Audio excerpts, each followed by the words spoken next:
Salut à toi, bienvenue sur cette nouvelle chaîne. Je m'appelle Clément, je vis dans les Hautes-Pyrénées et en 2020 j'ai acheté un terrain de 6400 m² pour y planter de nombreux arbres et construire une petite maison en bois de 36 m².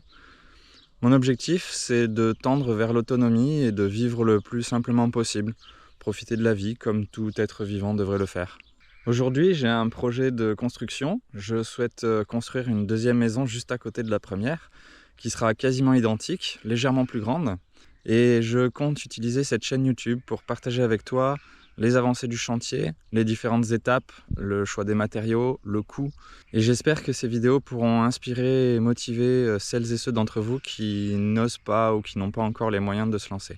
Alors, le permis de construire vient d'être déposé, ce qui veut dire que les démarches administratives sont déjà faites. Je n'ai plus qu'à attendre le résultat pour continuer et commencer le chantier. Je partagerai les premières vidéos concernant toutes les démarches administratives, les papiers à fournir, tout ça. Je vous montrerai ce que j'ai fait lorsque j'aurai reçu le résultat, parce que si j'ai un résultat négatif, clairement le chantier je ne vais pas pouvoir le faire et je ne vais pas avoir grand chose à partager. Donc j'attends le résultat et puis je ferai les premières vidéos avec les plans, tous les documents à remplir pour demander un permis de construire, etc. Pour répondre à certaines questions qui m'ont déjà été posées, j'ai bien le projet de louer la maison dans laquelle je suis actuellement lorsque le chantier sera terminé, mais je ne sais absolument pas quand est-ce que ça va se faire, donc pour l'instant je n'en parle pas trop. C'est un projet, mais je reviendrai sur cette chaîne pour en parler plus en détail. Et la deuxième question concernant les visites, j'accepte avec plaisir les visites, vous pouvez venir me voir, découvrir le lieu, mais je ne suis pas en demande d'aide, que ce soit pour le chantier ou sur le jardin. Donc si vous passez, c'est pour découvrir. Et si sur le moment j'ai besoin d'un coup de main, ce sera avec plaisir, vous pourrez m'aider, mais en tout cas je ne vais pas vous faire déplacer uniquement pour ça.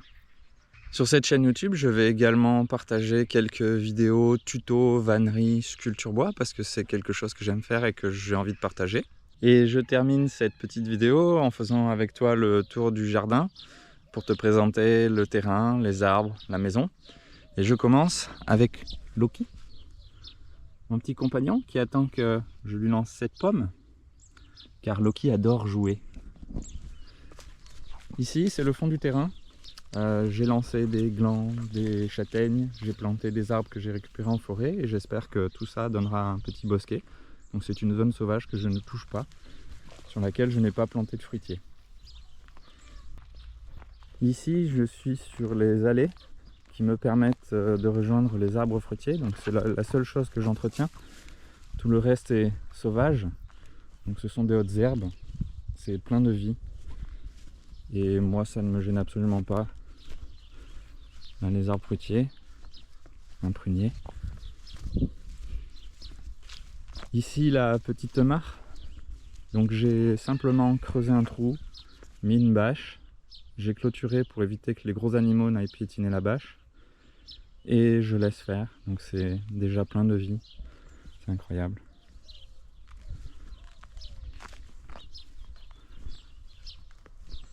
On continue sur les allées. Alors d'un côté, j'ai une belle haie qui était très petite au départ et qui s'est bien densifiée. Il y a plein d'oiseaux, enfin voilà, c'est super important les haies. Et de l'autre côté, voilà, j'ai quelques maisons de lotissement, des voisins. Mais les terrains sont grands, donc il y a très peu de vis-à-vis. Ici un poirier qui souffre beaucoup, voilà, les arbres souffrent avec la chaleur. Mais j'ai choisi de ne rien faire sur les arbres, je ne traite contre les insectes ou les maladies. Et je pars du principe que si l'arbre doit mourir, ainsi soit-il, je planterai d'autres arbres plus tard. Voilà. On suit Loki, notre guide. Alors il faut savoir que ce terrain, quand je l'ai acheté, c'était une prairie, il n'y avait rien du tout dessus.